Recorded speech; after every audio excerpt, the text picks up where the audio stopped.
9th Bihar board के physics chapter जो first है गति, उसके बारे में चर्चा करेंगे।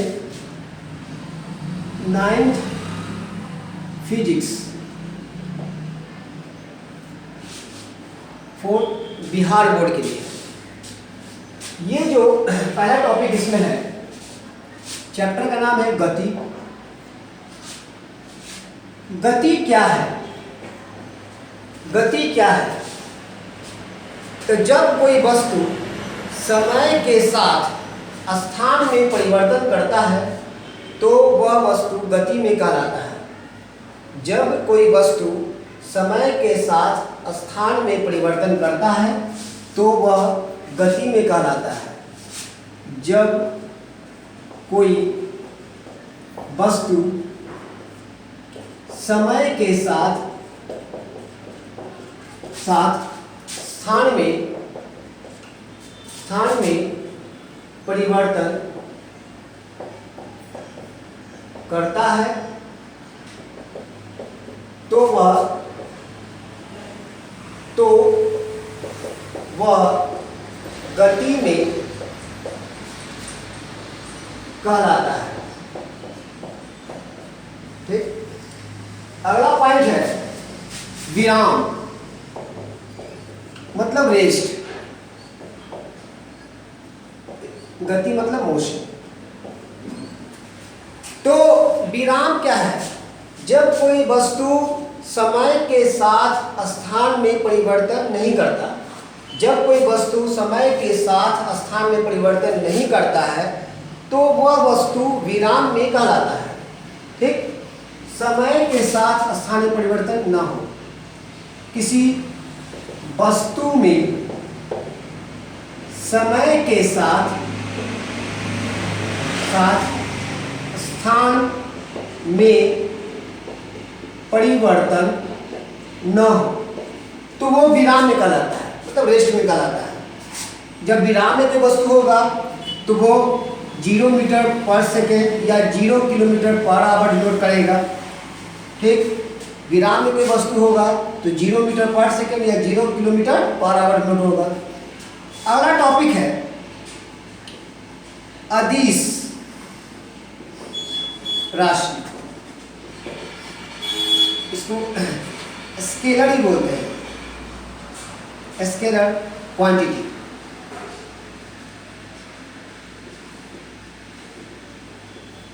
Scalar quantity. तो अदिश राशि क्या है? तो कहने का मतलब ये हो गया कि जिसमें सिर्फ परिमाण हो, वैसी राशि जिसमें सिर्फ परिमाण हो, दिशा न हो, वह अदिश राशि कही जाएगी। ठीक। जिस राशि में सिर्फ परिमाण हो,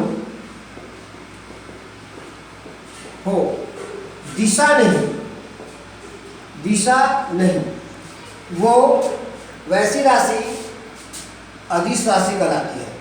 जैसे में दूरी में कोई दिशा नहीं होता है। फिर चाल, क्षेत्रफल, आयतन, समय, तापमान, ये सब जितने एग्जाम्पल्स हैं वो अदिश राशि में जाएंगे। ठीक। सदिश राशि। सदिश राशि क्या है? तो जिसमें परिमाण के साथ साथ दिशा भी हो, वह राशि सदिश राशि कहलाएगी। इसको बोलते हैं वेक्टर क्वांटिटी। वेक्टर बोलते हैं। ठीक। क्वांटिटी। तो सदिश राशि वैसी राशि है जिसमें परिमाण के साथ साथ दिशा भी हो, वह राशि सदिश राशि कहलाएगी। जैसे बल, विस्थापन, बल, विस्थापन, गुरुत्वाकर्षण या गुरुत्वीय बल, गुरुत्वीय बल, ठीक। तो ये सब जो है आपको सदिश राशि में जाएगा, मतलब सदिश राशि है। तो कहने का मतलब ये हो गया इसमें कि वैसी राशि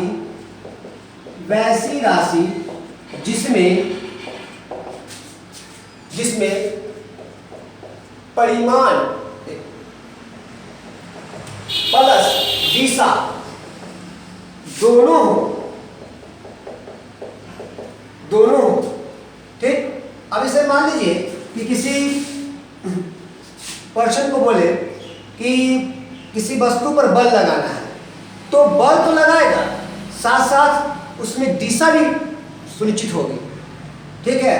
जैसे किसी वस्तु पर अगर हम बल लगाते हैं तो उसकी दिशा भी होती है, बल लगाने की दिशा भी होती है। इसी कारण से बल आपको सदिश राशि में कट जाता है, ठीक। इसके बाद है सदिश का निरूपण।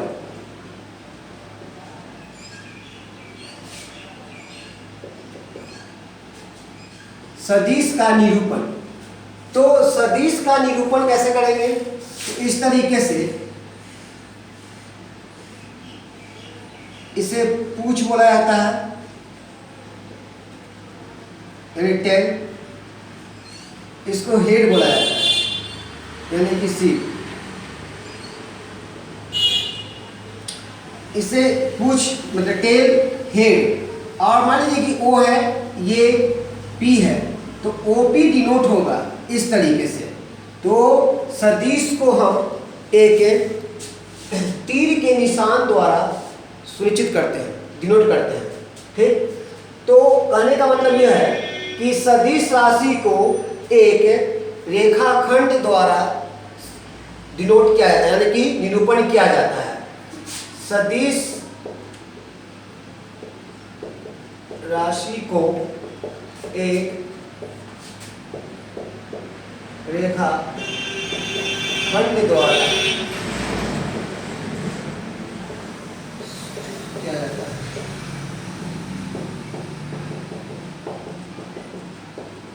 क्या जाता है। जैसे इस तरीके से ओपी, ठीक, या वेक्टर ए इस तरीके से, या वेक्टर ए पर एरो का निशान। तो जिस लेटर पे एरो का निशान होगा वो वेक्टर फॉर्म में कहलाएगा, यानी कि सदिश में होगा, ठीक। अगला टॉपिक है दूरी। दूरी मतलब डिस्टेंस। दूरी क्या है? तो दूरी जब कोई वस्तु या कण कोई लंबाई तय करती है, तो वस्तु द्वारा तय की गई लंबाई दूरी कही जाती है। वस्तु द्वारा तय की गई लंबाई दूरी कही जाती है। इस तरीके से वस्तु द्वारा तय की गई लंबाई दूरी कही जाती है, दूरी कही जाती है। वस्तु द्वारा तय की गई लंबाई दूरी कही जाती है। दूरी में दिशा नहीं होता है, ये किसी भी दिशा में जा सकता है।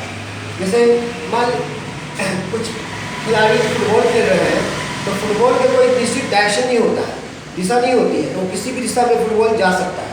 इसी तरीके से मतलब दूरी हुआ, तो दूरी में दिशा नहीं होती है, इसी कारण से यह अदिश राशि में जाता है, ठीक। दूरी का एसआई मात्रक, एसआई मात्रक मीटर, एसआई मात्रक मीटर, ठीक। यह अदिश है, अदिश राशि है, यह अदिश राशि है। दूरी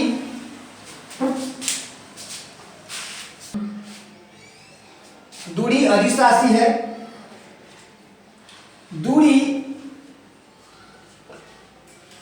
विस्थापन से बड़ा या बराबर हो सकता है, लेकिन विस्थापन से छोटा नहीं होगा। दूरी विस्थापन से बड़ा या बराबर हो सकता है, लेकिन छोटा नहीं होगा। तो दूरी विस्थापन से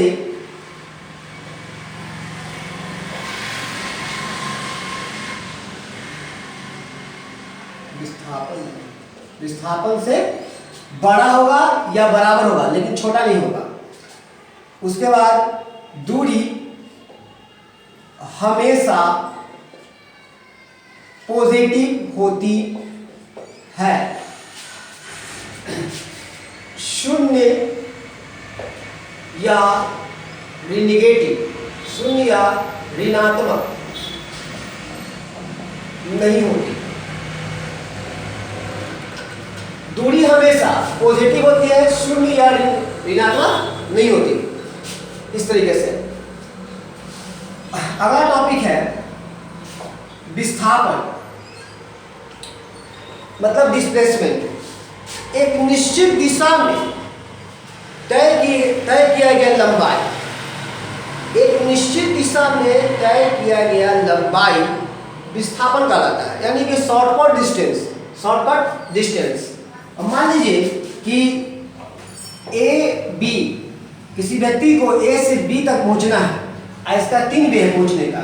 एक तो इस तरीके से, दूसरा इस तरीके से, ये 3 वे है पहुंचने का। तो यहाँ पर सबसे शॉर्टकट वे कौन है? ये हो गया, ये थोड़ा लॉन्ग पड़ जाएगा, इससे ज़्यादा ये लॉन्ग पड़ जाएगा। तो जो शॉर्टकट वे होगा उसी को हम लोग बोलते हैं विस्थापन। तो किसी निश्चित दिशा में तय किया गया लंबाई विस्थापन कहलाता है। किसी निश्चित दिशा में तय किया गया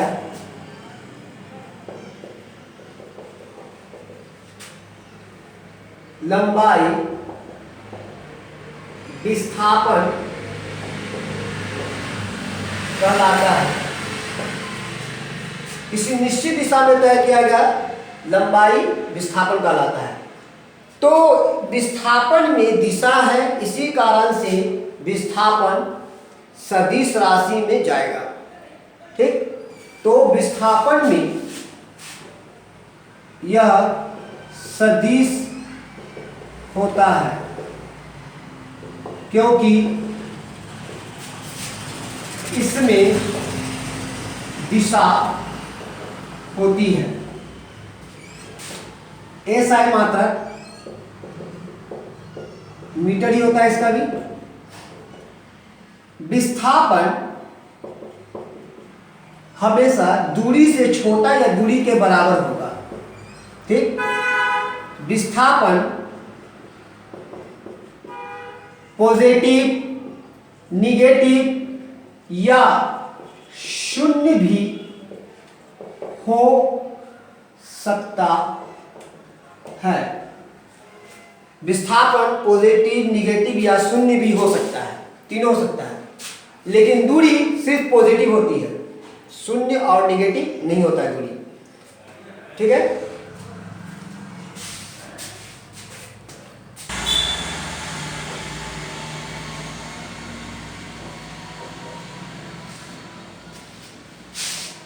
टॉपिक है चाल। इकाई समय में तय की गई दूरी चाल कहलाती है। इकाई समय में तय की गई दूरी चाल कहलाती है। देखिए, चाल जो है दूरी से मिलकर बना है, तो इसीलिए चाल भी दूरी से मिलकर बना है, तो चाल भी अदिश राशि में जाएगा। ठीक, और इसका ऐसा मात्रक होगा आपका मीटर पर सेकेंड या किलोमीटर पर आवर भी हो सकता है। तो सबसे पहली बात लिखते हैं क्या कि इकाई समय में तय दूरी चाल कहलाती है। चाल कहलाती है, यह अदिश राशि है एसआई मात्रक मीटर पर सेकेंड या किलोमीटर पर आवर, ये हो गया। चाल बराबर दूरी बाय दूरी बटा समय, ये हो गया इस तरह से। तो चाल भी अदिश राशि में ही जाएगी, जैसे कि दूरी है, ये दूरी से मिलकर बना है इसीलिए। इसके बाद हम दिखाएंगे कि चाल और समय का ग्राफ, चाल समय ग्राफ, ठीक, चाल समय ग्राफ, ये हम अगला वीडियो में बताएंगे आपको कि चाल समय ग्राफ बना करके और उस तरह से उसकी दूरी निकाल सकते हैं। वीडियो बना दें तो देखिए, बना ही देते हैं इस तरीके से। मान लीजिए कि यहाँ पर हम ये रहा समय, नीचे समय इंडिकेट कर रहा है सेकंड में, आइए चाल हो गया मीटर पर सेकंड में, ठीक है। ये मान लेते हैं, चलिए 2, 4, 6, 8, 10, 12, 14, 16, इस तरीके से। ऊपर में है 10, 20, 30, 40, 50, 60।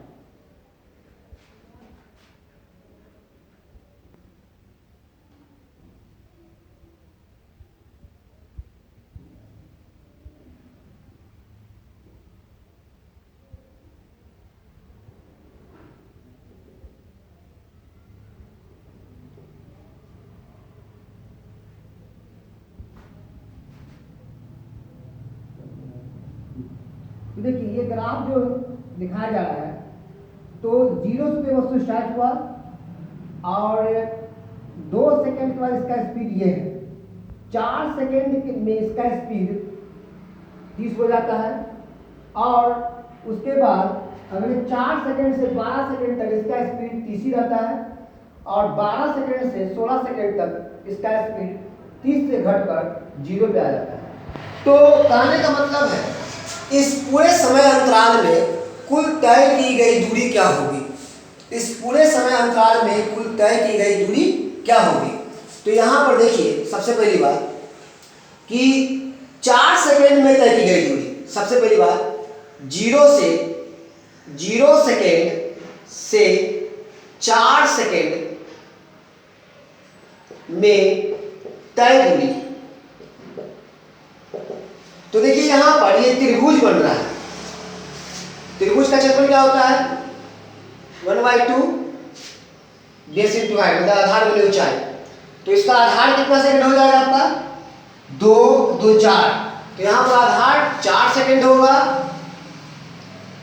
और ऊंचाई में देखिएगा ये होगा हाइट, जो कि 4 बता रहा है यहाँ पे, जो 30 मीटर पर सेकंड, 30 मीटर पर सेकेंड, इस तरीके से। तो हमने 2 कट कर दिया, ये 4, 200, कितना आ जाएगा आपका 60 मीटर, ये हो जाएगा 60 मीटर, मतलब 60 मीटर। 0 से 4 सेकंड, अब 4 सेकंड से 12 सेकंड में तय की गई दूरी, 4 सेकंड से 12 सेकंड में तय दूरी क्या होगी। तो देखिए, ये आयताकार फिगर बन रहा है। तो आयताकार में क्या होता है, मतलब आयत का क्षेत्र होता है लंबाई गुने चौड़ाई। तो लंबाई में आपका ये हो जाएगा 4 से 12 सेकंड, यानी 2 सेकंड, 2 4 सेकंड, 2 6 सेकंड, 2 8 सेकंड, यानी लंबाई में 8 सेकंड काम करेगा, और ये चौड़ाई में काम करेगा कितना 30 मीटर पर सेकंड। कितना हो जाएगा, सेकंड से कट कर जाएगा 200, 8 या 24, 240 मीटर, ठीक है। अब 12 सेकंड से 16 सेकंड में तय दूरी, 12 सेकंड से 16 सेकंड में तय दूरी। तो ये त्रिभुज बन रहा है। उसी तरह से 1/2 कर देंगे, आधा हो जाएगा आपका बेस यहाँ पर 2 4 सेकेंड, और हाइट में 30 ही लेंगे हम यहाँ पर, तो 4 सेकेंड इधर हो जाएगा, और ये ऊपर में 30 मीटर पर मल्टीपल कट कर जाएगा यहाँ से 2 बार में 60 मीटर। तो टोटल यानी कुल तय की गई दूरी, कुल इस तरह लिखेंगे, वस्तु द्वारा कुल तय की गई दूरी, तो जोड़ देंगे सबको, 60 प्लस 240 प्लस 60, सबको जोड़ दिया जाए तो जोड़ कर हो जाएगा आपका 120 और 240 360 मीटर। मतलब 0 सेकेंड से 16 सेकेंड में यह वस्तु 360 मीटर की दूरी तय की।